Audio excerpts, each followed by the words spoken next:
प्रिय विद्यार्थियों, पिछले वीडियो में आपने जाना कि किस प्रकार पत्र के माध्यम से अपनी बात दूसरों तक पहुंचाई जा सकती है।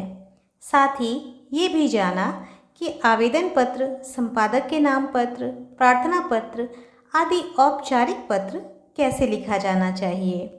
आज हम बात करेंगे अनौपचारिक पत्रों की। प्रस्तुति निरुपमा कुमारी, रामरुद्र +2 उच्च विद्यालय, चास, बोकारो, झारखंड।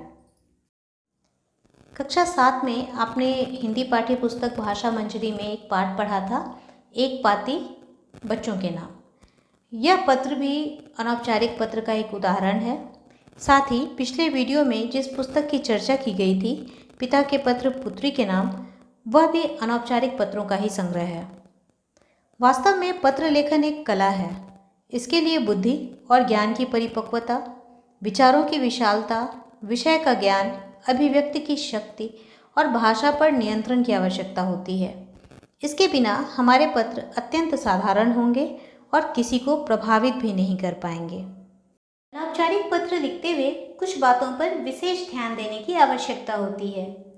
व्यक्तिगत पत्र स्वाभाविक बातचीत की शैली में लिखा जाना चाहिए। ऐसा लगे जैसे लेखक पत्र प्राप्तकर्ता के साथ संवाद कर रहा हो। सामान्य शिष्टाचार का पालन होना चाहिए। संबोधन और अभिवादन में शिष्टाचार अवश्य झलकना चाहिए। बड़ों को लिखते हुए सम्मान और छोटों को लिखते हुए स्नेहपूर्ण भाषा का प्रयोग करना चाहिए। पत्र में किसी प्रकार का अपशब्द नहीं होना चाहिए। बेवजह बड़े बड़े आडंबर युक्त शब्दों का प्रयोग नहीं करना चाहिए। नई पद्धति के अनुसार संबोधन, अभिवादन, अभिनिवेदन इत्यादि सभी बाईं ओर लिखा जाता है। परीक्षा भवन संबंधी महत्वपूर्ण निर्देश। परीक्षा भवन से पत्र लिखते समय पते की जगह परीक्षा भवन तथा केंद्र का नाम लिखना चाहिए। यदि परीक्षा में कोई पता दिया गया हो तो उसी का उपयोग किया जाना चाहिए। साथ ही नाम की जगह अपना मूल नाम नहीं लिखना चाहिए। अनौपचारिक पत्रों को निम्नलिखित प्रकार में बांटा जा सकता है: बधाई पत्र, शुभकामना पत्र, संवेदना पत्र, धन्यवाद पत्र, निमंत्रण पत्र एवं अन्य विविध पत्र।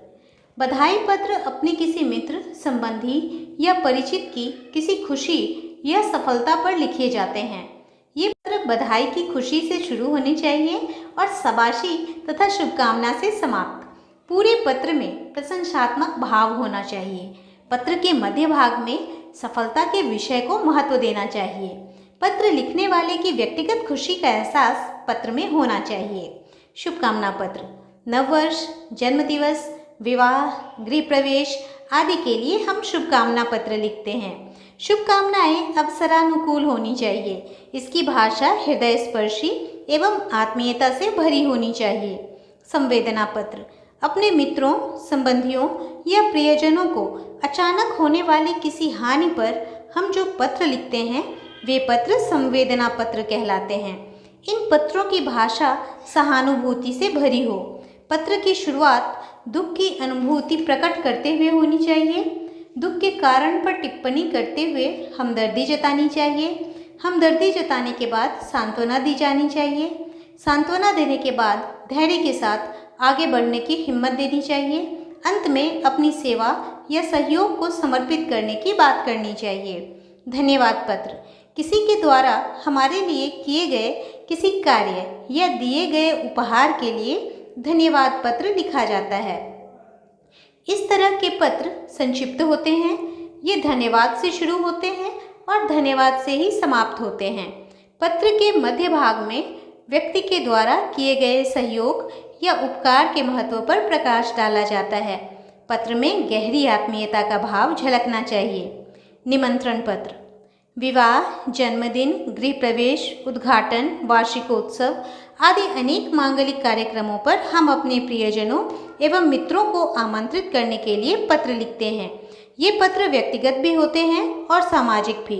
व्यक्तिगत पत्र हम स्वयं लिखकर भेजते हैं और सामाजिक पत्र छपवाए जाते हैं। निमंत्रण पत्र में स्थान, तिथि एवं समय का उल्लेख अवश्य होना चाहिए। अन्य विविध पत्र व्यक्तिगत पत्र अनेक प्रकार के होते हैं। कुछ पत्र सलाह और सीख देने वाले होते हैं, कुछ जानकारी देने वाले होते हैं, कुछ में केवल सूचना ही दी गई होती है, कुछ में चिंता व्यक्त की गई होती है और कुछ में आदेश का भाव भी होता है। इन सभी पत्रों के उदाहरण आप वीडियो के डिस्क्रिप्शन में दिए लिंक को क्लिक कर देख सकते हैं।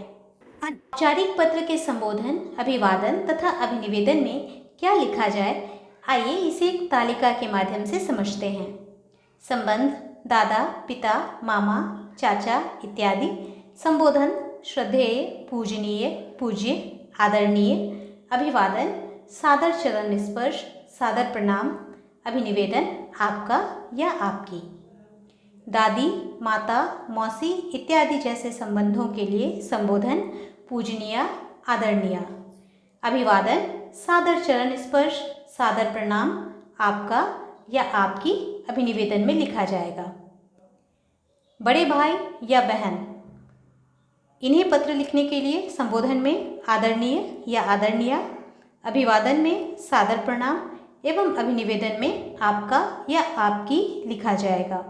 मित्र या सखी, इन्हें पत्र लिखने के लिए संबोधन में मित्रवर, प्रियवर, प्रिय, स्नेही जैसे शब्दों को संबोधन में रखा जाएगा। सस्नेह नमस्कार, प्रेम, स्नेह अभिवादन में, तुम्हारा या तुम्हारी अभिनिवेदन में। छोटा भाई, छोटी बहन, इनके लिए संबोधन प्यारे या प्रिय। अभिवादन शुभाशीष, आशीर्वाद, स्नेह और अभिनिवेदन तुम्हारा या तुम्हारी। अब बात करते हैं पत्र के प्रारूप की। जैसा कि आप जानते हैं कि बोर्ड परीक्षाओं में प्रारूप अगर आपका सही होता है फिर भी आपको अंक मिल जाते हैं। साथ ही साथ अगर आपने स्थान, दिनांक, संबोधन, अभिवादन और अभिनिवेदन ये आपने सही से लिखा है तो आपको 2 नंबर आराम से मिल जाते हैं। और विषय भी अगर आपने लिखा है तो आपको, और उसमें आपने वर्तनी की अशुद्धि नहीं की है तो आपको 4 नंबर बिल्कुल आराम से मिल जाते हैं। तो आइए अब जानते हैं पत्र के प्रारूप को। जैसा कि आप जानते हैं पत्र 2 तरीके से लिखा जा रहा है, एक नई पद्धति है और एक पुरानी पद्धति है। तो पहले हम नई पद्धति को देखते हैं। बाईं ओर ऊपर में स्थान और दिनांक, उसके बाद संबोधन, उसके बाद अभिवादन, उसके बाद पत्र। पत्र के 3 हिस्से होंगे, विषय का आरंभ, विषय का अंत और उपसंहार। तो यहाँ पर विषय का आरंभ, तुम्हारा पत्र मिला, पढ़कर हाल मालूम हुआ, आशा है तुम स्वस्थ और प्रसन्न होगे। इस तरह की बातों से हम पत्र का आरंभ करते हैं, विषय का आरंभ करते हैं। इसके बाद अपने विषय को लिखते हैं और अंत में हम माता पिता को मेरी ओर से सादर नमस्कार कहना, अनुज को स्नेह, अपने से छोटों को प्यार, शेष परिवारजनों को यथा योग्य प्रणाम कहें, शेष शुभ या शेष मिलने पर, इस तरह की कोई बात हम पत्र के विषय के अंत में लिखते हैं। तो हमें ये निश्चित रूप से जानना होगा कि विषय के आरंभ में तुम्हारा पत्र मालूम हुआ, पढ़कर हाल पता चला, इस तरह का कुछ वाक्य लिखना होगा। बीच में हमें अपने विषय के बारे में लिखना होगा जिस विषय पर हम पत्र लिख रहे हैं, और अंत में फिर हमें परिवारजनों के लिए प्रेम या प्रणाम ये हमें लिखना होगा। और उसके बाद उपसंहार में पत्र के अंत में जो पत्र लिख रहे हैं यानी कि आप आत्मीयता जताता हुआ अपना नाम लिखेंगे, जैसे आपका पुत्र, आपका अनुज, तुम्हारा प्रिय, तुम्हारा भाई, और फिर नीचे अपना नाम लिखेंगे। नाम के साथ जैसे अक्सर हम लोग औपचारिक पत्र में अपना पूरा नाम लिखते हैं टाइटल के साथ, तो यहाँ पर हम अपना नाम लिखेंगे, केवल उपनाम वहाँ पर हम नहीं लिखेंगे। ये औपचारिक पत्र का पहला प्रारूप है। ये दूसरा प्रारूप है। यह प्रारूप पहले से प्रचलित है, पुराना प्रारूप है। इसमें आप देखेंगे कि स्थान और दिनांक दाईं ओर है, उसके बाद संबोधन और अभिवादन, उसके बाद विषय विस्तार और अभिनिवेदन और हस्ताक्षर फिर दाईं ओर हैं। तो 2 चीज़ें दाईं ओर हैं और 2 चीज़ें बाईं ओर हैं, यानी कि स्थान, दिनांक, अभिनिवेदन और हस्ताक्षर ये दाईं ओर है और बाकी संबोधन, अभिवादन, विषय विस्तार ये सब बाईं ओर से लिखे गए हैं। बस इतना ही अंतर है दोनों प्रारूपों में। आप किसी भी प्रारूप में लिखेंगे तो आपको नंबर बराबर ही मिलेंगे। अभी हमने पत्र के प्रारूप को देख लिया है, हम इसके स्वरूप को भी समझ चुके हैं, विशेषताओं को भी समझ चुके हैं। तो अब हम अनौपचारिक पत्रों के 2 उदाहरण को लेते हैं। आपको स्क्रीन पर 2 पत्र दिखाई दे रहे हैं। बाईं ओर जो पत्र है पहले हम उसकी चर्चा करते हैं। यह पत्र मित्र को लिखा गया है और इसका विषय है कि लॉकडाउन के दौरान आप अपने समय को कैसे व्यतीत कर रहे हैं, इसकी चर्चा करते हुए अपने मित्र को पत्र लिखिए। तो इस पत्र को पढ़ते हैं। हज़ारीबाग 8/4/2020। प्रिय मित्र राजेश, सस्नेह नमस्कार। कैसे हो? आशा करता हूँ तुम कुशल होगे। कोरोना के कारण लॉकडाउन से तो तुम भी प्रभावित होगे। बड़े ही संकट का समय है। मैं इन दिनों का अपना अनुभव तुम्हारे साथ बांटना चाहता हूँ। इन परिस्थितियों से मैं काफ़ी डर गया था। मेरे पापा ने समझाया कि मैं डरूं नहीं, बल्कि इससे मुकाबला करने के लिए सुरक्षा उपायों को अपनाऊं। मैं बिल्कुल बाहर नहीं जाता और अपने हाथों को बार बार साबुन से धोता हूँ। मैंने अपनी दैनिक तालिका बनाई है, जिसकी शुरुआत योग से और अंत मनपसंद गाने सुनने से है। पढ़ाई के साथ साथ मैं परिवार के कार्यों में हाथ बटाता हूँ। मैंने गमले में कुछ पौधे भी लगाए हैं। कभी कभी स्कूल और तुम सबकी बहुत याद आती है। मैं हमेशा भगवान से प्रार्थना करता हूँ कि स्थिति जल्द ही सामान्य हो और मैं तुमसे मिल सकूँ। तुम भी इस चिट्ठी का जवाब जरूर देना। तुम्हारा साहिल। इस पत्र में आपने देखा कि फॉर्मेट नया वाला है, जिसमें सभी चीज़ें बाईं ओर से लिखी गई हैं। दूसरी चीज़ जो स्थान दिनांक सही जगह पर है, संबोधन, अभिवादन और उसके बाद विषय का विस्तार है। विषय का विस्तार में आप देखेंगे कि पैराग्राफ में लिखा गया है। आप भी परीक्षा में ऐसे ही पत्र कभी भी एक लंबे पैराग्राफ में मत लिखिएगा। जैसे कि मैंने बताया आपको कि पत्र में 3 भाग होते हैं, विषय का आरंभ, विषय विस्तार और विषय का अंत। तो आप कोशिश करिए कि कम से कम 3 पैराग्राफ में आपका पत्र अवश्य हो। इस तरह से वो देखने में भी स्पष्ट लगता है और वो ज़्यादा अंक देने वाला होता है। और अंत में तुम्हारा साहिल। अब इस पत्र की भाषा को आप देखिएगा तो आत्मीयता से भरी हुई है। वो कहता है कि मुझे तुम्हारी बहुत याद आती है। मैं भगवान से प्रार्थना करता हूँ कि स्थिति जल्द सामान्य हो और मैं तुमसे मिल सकूँ। साथ ही वह अपने अनुभव को भी साझा करता है। वह बताता है कि किस तरह इस छोटे से पत्र में ही वह काफ़ी चीज़ें बता देता है। वो ये भी बताता है कि उस समय उसके मन की स्थिति क्या थी, उसने कैसे इससे निकलने का प्रयास किया, दिन की तालिका बनाई, दैनिक तालिका बनाई। तो इस तरह से यह पत्र अपने आप में काफ़ी भावों को समेटे हुए है। तो जब आप भी पत्र लिखें तो पहले चिंतन कर लें कि पत्र में आप क्या लिखेंगे। परीक्षा हॉल में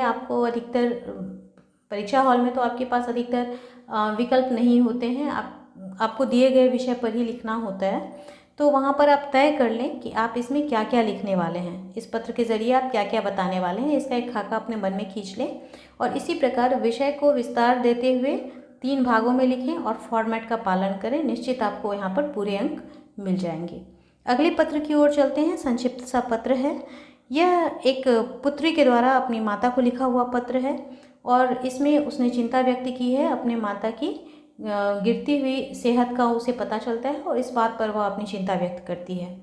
धनबाद 12/5/2010। ये दाईं ओर लिखा हुआ है, यानी कि ये पुराने फॉर्मेट में है। पूजनीय माता जी, सादर चरण स्पर्श। आशा है आप अब स्वस्थ होंगी। पिछले दिनों आपके स्वास्थ्य के बिगड़ने से मैं बहुत चिंतित हो गई थी। आप मेरी चिंता बिल्कुल मत किया कीजिए। मैं ठीक हूँ और मेरी पढ़ाई भी ठीक चल रही है। यह मेरे सहपाठी भी बहुत सहयोगी हैं। अपना ध्यान रखिए और समय पर भोजन तथा दवाइयाँ लेते रहिए। पिताजी को प्रणाम एवं संजू को ढेर सारा प्यार। आपकी रिद्धि। तो इस पत्र में भी आप देख सकते हैं कि फॉर्मेट पुराना है, साथ ही साथ इसमें भी स्थान, दिनांक, संबोधन, अभिवादन और उसके बाद अंत में अभिनिवेदन, ये सारे अंग आपको इसमें दिख जाएंगे। और विषय को भी यहाँ पर 3 भाग में बांटा गया है। पहले भाग में आशा है आप स्वस्थ होंगी, वहाँ से बात शुरू की है। अंत में पिताजी को प्रणाम एवं संजू को ढेर सारा प्यार और बीच में जो पत्र का विषय था कि माताजी की सेहत की जानकारी लेना तो और अपने बारे में बताना, इस चीज़ को यहाँ पर बताया गया है। आशा है अब आपने अनौपचारिक पत्रों के बारे में जान लिया होगा। आप ये बता सकते हैं कि अनौपचारिक पत्रों की खास विशेषताएं क्या क्या होनी चाहिए, अनौपचारिक पत्र के कितने प्रकार होते हैं और उन्हें लिखते वक्त किन खास बातों का ध्यान रखा जाना चाहिए। आप ये भी बता सकते हैं कि संबोधन, अभिवादन और अभिनिवेदन किस प्रकार करना चाहिए, साथ ही फॉर्मेट कैसा होना चाहिए, नया फॉर्मेट क्या है, पुराना फॉर्मेट क्या है।